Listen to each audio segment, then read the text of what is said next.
Hola, ¿qué tal? Soy Janina Pérez Arias. Estamos en el set de Quinótico en la Seminci y hoy tengo aquí a Jennifer de la Rosa Martín. Hola Jennifer, ¿qué tal? Hola, bien hallada, muchas gracias. Y Jennifer es la directora y guionista de una película que se llama La hija del volcán. Es una película que está en tiempo de historia Ujú. y es una película bastante particular porque es tu vida o parte Sí, de tu vida o la sí, reconstrucción de tu vida. es una búsqueda de Es una orígenes. búsqueda, exacto. Y muy gracioso porque fuera de cámara yo te saludo y te digo, hola Jenny. Y es porque esta película hace el milagro de sentir a la persona Ujú. que ha hecho la película y que está en cámara cercana. ¿Cómo fue para ti tomar la decisión de ponerte frente a la cámara y no solamente eso, sino de reconstruir tu historia, esa búsqueda en tiempo real? Muchas gracias por sentir eso, era lo que buscábamos, ¿no? Que me pudierais acompañar en ese viaje. Ha sido un viaje muy complicado, ha sido 8 años al final y durante todo este tiempo, cuando comencé, pensé que era lo más sencillo empezar por mi búsqueda, empezar retratándome a mí, porque tenía acceso a todas las fuentes, era lo sencillo, ¿no? Luego mientras iba pasando el camino, ¿no? Y mientras iba recorriendo todo el camino, me iba dando cuenta de lo complicado que era, de que verte a ti reflejada y que esa persona que vas a ver en la pantalla seas tú, es complicado, es muy complicado, ¿no? Entonces, el miedo que yo tenía cuando comencé y como directora, como buscar esa expresión cinematográfica, si lo hacía en una tercera persona, después se transformó en un miedo a que esa persona que veía ahí no fuese yo, ¿no? Pero por suerte sí que se ha logrado un gran trabajo de encontrar y que sí, que sea fiel reflejo de lo que supone también para una persona adoptada hacer una búsqueda de orígenes. Ujú. Esta búsqueda tiene su punto de partida en la tragedia de Armero. Para los que fuimos niños en Latinoamérica en los 80, pues es una cosa que se te queda grabada a fuego en la memoria. Es imposible no pensar en esta tragedia y allí tú tenías apenas días de nacida. Ujú. Fuiste adoptada para venir aquí a España y tú dices algo al principio de la película, algo así, voy a parafrasearlo, y es que tu historia es la historia de muchos. Tú Mm. descubriste también una dimensión allí, Claro. digamos, bastante oscura Mm. y has puesto luz en algo que se ha tratado de ocultar. ¿Me puedes Ujú. hablar un poquito de eso, por favor? Sí, como persona de mi generación, lo primero que hice fue buscar en internet, buscar los Andes, el volcán, Armero, Chinchiná, también donde podía ser mis orígenes, como comprender todo el área geográfica de lo que había ocurrido y la magnitud. Y después seguí buscando por internet y enseguida encontré a la Fundación Armando Armero, que está dirigida por Francisco González, y ahí fue como una revelación. Entré y me encontré con relatos de otras personas adoptadas de otros países diciendo que podían ser de ahí. Y, y claro, en mis documentos ponía que mi padre había fallecido en la tragedia, ¿no? Eso era lo que me ligaba, ¿no? A eso, y por eso sentía esa necesidad de buscar más, ¿no? Y también encontré relatos de papás y de mamás. Y era una web muy sencilla en la que te ponía los datos para contactar, y contacté y a la hora me respondió y ya estábamos haciendo ahí el Skype, preguntando por aquel entonces, ¿no? Esa videoconferencia en la que me explicaba pues toda la magnitud, ¿no? Que en España también fue muy seguida y todos los años en el aniversario se conmemoraba y lo veíamos en la televisión. Entonces, para mí nunca fue posible distanciarme, ¿no? Porque para mis padres me enseñaron un álbum de fotos en el que aparecía el volcán, ¿no? Entonces yo sabía que estaba ligada a ello. Fue después cuando me di cuenta de que podía, que mi padre o mi madre no hubiesen fallecido y me estuvieran buscando, ¿no?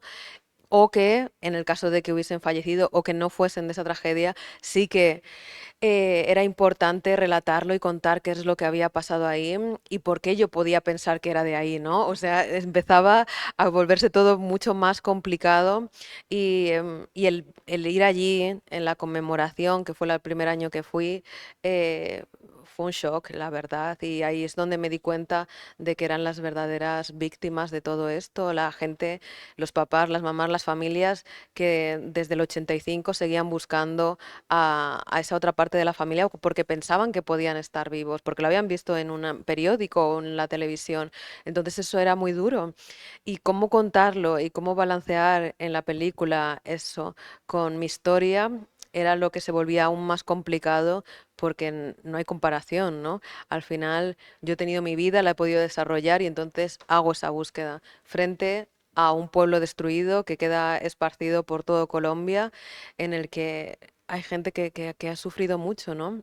Son dos cosas que no tienen comparación, pero que yo necesitaba que tuviese su hueco y a la vez explicar lo que supone esa búsqueda. Y también está luego cómo tu película entra en una parte política bastante significativa, porque le has puesto, como le has dado visibilidad a algo que el gobierno colombiano había estado ocultando durante muchísimos años, casi 40 años. Este, mm, el momento en el que te das cuenta de me estoy metiendo en algo bravo, aparte de mi historia, ¿cómo hago aquí? ¿Cuáles fueron tus pensamientos al respecto? Mostrarlo, ¿no? Es en ese momento en el que te das cuenta de que cuando pides explicaciones al ICBF, al Instituto Colombiano de Bienestar Familiar, em, nunca ha sido sencillo. O sea, siempre me he comunicado, he pedido mi expediente, siempre han tardado muchísimo más de lo que se supone que tienen que tardar. He ido allí, les he conocido, he entendido que son muy pocas personas para todas las personas que estamos buscando, ¿no? Comprendo que hay una dificultad real en cuanto a personas que tienen que dedicarle el trabajo, pero aún así hay una parte que no quieren aclarar, ¿no? Es, no es posible que del 85 al 87 no hubiese adopciones internacionales de ninguna persona que tuviese el origen en Armero o en ese contexto, ¿no? Porque yo soy la realidad, ¿no? Entonces es un continuo preguntar por qué es tan complicado para una persona adoptada hallar su realidad, ¿no? Y entonces es cuando me doy cuenta de que las adopciones están pensadas para el momento de ahora, ¿no? En el que dos personas adultas y dos estados necesitan encontrar una solución para ese menor o esa menor y con otras circunstancias, ¿no? También hay que entender el 85 en Colombia, todo lo que había pasado. Em, estaba las FARC, estaba un golpe de Estado, eso habían entrado en el Palacio de Justicia. O sea, era algo muy complicado, ¿no? Pero cómo dar solución o cómo dar cabida a esas menores, en vez de encontrarlo en el propio país, fue intentando encontrar en otros países, ¿no? ¿Y por qué? ¿Por qué si yo pude estar con otras familias en Colombia, por qué decidieron que tenía que irme fuera, ¿no? Entonces son todos esos cuestionamientos los que dejo ahí para que, que ya cada uno y cada una, pues después de ver la película, pues haya ese diálogo, ¿no? Ese debate. Bueno, esta película, La hija del volcán, tú la sacaste adelante con tu productora Mayéutica Producciones, pero también tienes otros aliados. ¿Cómo fue la cuestión esta de encontrar aliados para sacar adelante este proyecto? Pues cuando empecé en 2016, pues como empezamos todas, ¿no? Pensamos que va a ser sencillo, que en un par de años vas a tener tu película hecha, ¿no? Pero de repente te das cuenta que no, que necesitas a gente con experiencia, otras productoras. Y fue el hecho de pasar por programas y por laboratorios que me dio acceso a hacer pues un pitch y a conocer en los one-to-one y a contar mi historia y a que me dijeran, Jennifer, si lo quieres hacer, tienes que encontrar el respaldo de otras productoras que ya tengan más experiencia para poder hacerlo. Y además es una historia latinoamericana, ¿no? O sea, entonces busquemos también a nuestro socio, a nuestra socia en Colombia, que era nuestro primer objetivo para que suceda y que puedas hacer la película con los medios que necesarios, ¿no? Y, y ahí dije, vale, pues vamos a buscar. Entonces, primero fue Amaya Izquierdo, que es la productora ejecutiva, quien se unió, y ahí encontramos a Solita, ¿no? Con quien ya había trabajado y dijo que sí que era un proyecto muy interesante, importante. Además, tanto Amaya con Auna, que es su empresa, tanto Solita, los hermanos Alenda, ya tenían más experiencia haciendo coproducciones internacionales, ¿no? Entonces, esto nos sirvió para poder pensar en el programa Ibermedia y hacerlo más grande, ¿no?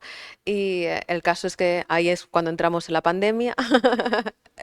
Y entonces la estructura que teníamos, Colombia se sale porque dice, no sé qué va a pasar con el FDC, con los fondos, si va a haber, si no, y la verdad es que fueron unos años muy con mucha incertidumbre en Colombia. Entonces por eso encontramos a Cebolla Films que en México pues pudimos acabar de hacer toda toda la estructura de la película y que eso pues me ha llevado también a viajar allí y a contar pues con la música, eso, la composición musical, el diseño sonoro, el color, todo eso lo hemos hecho en México, es lo que han aportado desde España, pues Solita con toda su experiencia y Amaya pues con todo el empuje de decir vamos a sacar adelante esta película, vamos a buscar los fondos y vamos a luchar siempre yendo a todas las convocatorias y recibiendo muchos no. Es que ese ha sido un proceso muy, muy largo, entonces ha costado mucho.